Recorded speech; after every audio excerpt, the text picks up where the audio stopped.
तर मित्रांनो, मी active education YouTube channel मध्ये आपले स्वागत करत आहे. आपणासाठी एक आनंदाच्या बातमीचे स्पष्टीकरण करत आहे. तर चला, आपला जास्त वेळ न घेता मी स्पष्टीकरण करतो आहे. तर सरकारचा मोठा नवीन निर्णय, कर्मचाऱ्यांसाठी 18 महिन्याची डीए थकबाकी बाबत अपडेट. जाणून घ्या सविस्तर अपडेट. या संदर्भामध्ये स्पष्टीकरण पाहूया. नमस्कार मित्रांनो, पुन्हा एकदा आपले हार्दिक स्वागत. आताच्या घडीची सर्वात मोठी ब्रेकिंग न्यूज. 18 महिन्याची थकबाकी बाबत धोरणात्मक निर्णय. काय निर्णय घेतला सरकारने? कोरोना काळातील 18 महिन्याची थकबाकी संदर्भात शासनाने घेतलेल्या निर्णयाच्या संदर्भात चला तर पाहूया ब्रेकिंग न्यूजचे स्पष्टीकरण. ब्रेकिंग न्यूजचे स्पष्टीकरण करण्यापूर्वी आपण जर ऍक्टिव्ह एज्युकेशन युट्यूब चॅनलवर नवीन असाल तर चॅनलला लाईक, शेअर आणि सबस्क्राईब करायला विसरू नका. तसेच नवनवीन अपडेट प्राप्त करण्यासाठी बेल आयकॉनला प्रेस करायला विसरू नका. ही बातमी अत्यंत महत्त्वाची आणि कामाची असल्यामुळे आपल्या सहकारी मित्रांना अवश्य शेअर करा आणि लाईक करा. चला तर पाहूया ब्रेकिंग न्यूजचे स्पष्टपणे स्पष्टीकरण. 18 महिन्यांची डीए थकबाकीवर सरकारचा नवीन निर्णय. जाणून घ्या संपूर्ण माहिती. या संदर्भामध्ये आपण स्पष्टीकरण करणार आहोत. नमस्कार मित्रांनो, केंद्र सरकारने 18 महिन्याची डीए थकबाकी बद्दल एक महत्त्वपूर्ण निर्णय घेतला आहे, ज्याने लाखो केंद्रीय कर्मचारी आणि पेन्शनधारकांच्या मनात चालू असलेल्या प्रश्नाची उत्तरे दिली आहेत. सरकारचा हा निर्णय बऱ्याच काळापासून या थकबाकीच्या देयकाच्या प्रतीक्षेत असलेल्या कर्मचाऱ्यांसाठी महत्त्वपूर्ण आहे.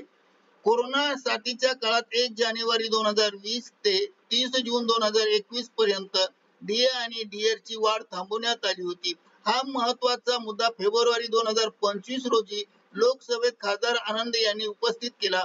कोविड साथीच्या काळात डीए आणि डीआर ची 18 महिन्याची थकबाकी केव्हा सोडली जाईल याबाबत उत्तर द्यावे. त्यांनी सभागृहात असा स्पष्टपणे प्रश्न केला आणि उत्तर मागितले. खासदारांनी उपस्थित केलेल्या या प्रश्नाबाबत सरकारने या विषयावर भूमिका स्पष्ट करण्यास भाग पाडले. हा प्रश्न लाखो केंद्रीय कर्मचारी आणि निवृत्ती वेतनधारकांच्या हितासाठी आहे, जो बऱ्याच काळापासून त्यांची थकबाकीची वाट पाहत आहेत. म्हणून कोरोना काळातील डीए थकबाकी का थांबली गेली? कोरोना साथीच्या काळात केंद्र सरकारने देशाच्या आर्थिक परिस्थितीच्या दृष्टिकोनातून कठोर निर्णय घेतले होते. त्यातील एक निर्णय म्हणजे डीए आणि डीआर वाढ थांबवणे आणि बंदी घालणे.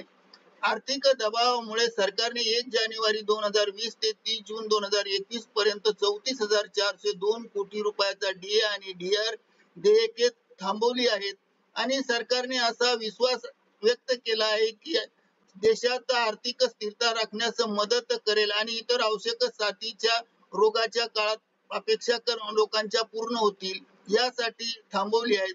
सरकारने याबाबत असे स्पष्टपणे उत्तर दिले की संसदेत उद्भवलेल्या या प्रश्नाला उत्तर देताना वित्त राज्यमंत्री पंकज चौधरी यांनी स्पष्टपणे म्हटले की 18 महिन्याची डीएची थकबाकी जारी केली जाणार नाही. हे स्पष्ट उत्तर केंद्रीय कर्मचारी आणि निवृत्ती वेतनधारकांसाठी निराशाजनक होते. त्यांनी थकबाकी भरण्याची अपेक्षा होती. अद्याप काय अपेक्षित आहे? जरी सरकारने स्पष्टपणे सांगितले असले तरी 18 महिन्याची डीए थकबाकी दिली जाणार नाही. परंतु काही तज्ञांचा असा विश्वास आहे की जर कर्मचारी संघटना त्यांच्या मागणीवर ठाम राहिली आणि कायदेशीर मार्ग स्वीकारला तर निर्णय भविष्यात बदलू शकतात. काही संस्था हा मुद्दा न्यायालयात घेऊन जाण्याची योजना आखत आहे आणि हा न्यायप्रविष्ट मुद्दा काही कर्मचारी संघटना करत आहे, जेणेकरून कोरोना काळात थांबलेल्या 18 महिन्याची थकबाकी देयके त्वरित मिळावे यासाठी कामगार संघटना आता न्यायालयात जाण्यास तयार झाल्या आहेत. करिता आपण हा व्हिडिओ व्हायरल केला आहे. करिता ऍक्टिव्ह एज्युकेशन युट्यूब चॅनलने आपल्या संदर्भात माहितीच तो हा व्हिडिओ व्हायरल केला आहे. आपणास आवडल्यास लाईक, शेअर आणि सबस्क्राईब करायला विसरू नका. धन्यवाद. Thank you very much. Lot of thanks.